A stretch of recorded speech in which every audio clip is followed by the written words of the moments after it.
తీసుకోండి. ఏ షేప్ తీసుకున్నా కూడా ఈ కార్నర్స్ దాటి బయటకు వెళ్ళొద్దు. ఓకేనా, అర్థమైంది కదా? ఏ మోడల్ అయినా పెట్టండి. సార్ బి చెప్తారా? ఏది ఇదా? ఓకే, ఇది వచ్చేసి ఇట్లా ఇలా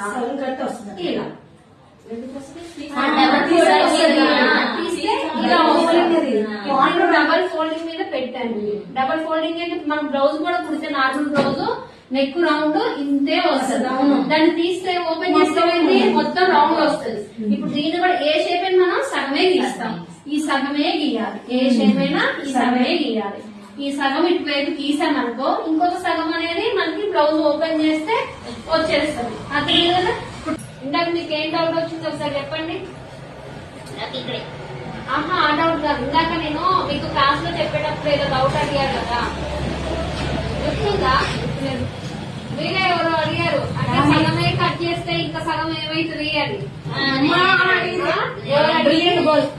ఇప్పుడు మనం సగమే కట్ చేసినాం అవునా? ఇంకా సగం ఏమైతుందంటే ఇలా వస్తుంది ఓపెన్ చేసి. అర్థమైంది కదా? ఏ షేప్ అయినా సరే మనం ఈ బాక్స్ షేప్ లోనే ఇలా గీసుకోవాలి. అది డైమండ్ గానీ లేకపోతే ట్రయాంగిల్ గానీ ఏదైనా. అర్థమైందా? ఏ షేప్ తీసుకున్నా కూడా మనం ఇలా, ఎందుకంటే డబల్ ఫోల్డింగ్ మీద మనం మార్కింగ్ పెట్టి కటింగ్ చేస్తాం. దీన్ని మొత్తం కటింగ్ చేసి అయిపోయాక ఏం చేస్తాం మనం? ఇట్లా ఫోల్డింగ్ చేసి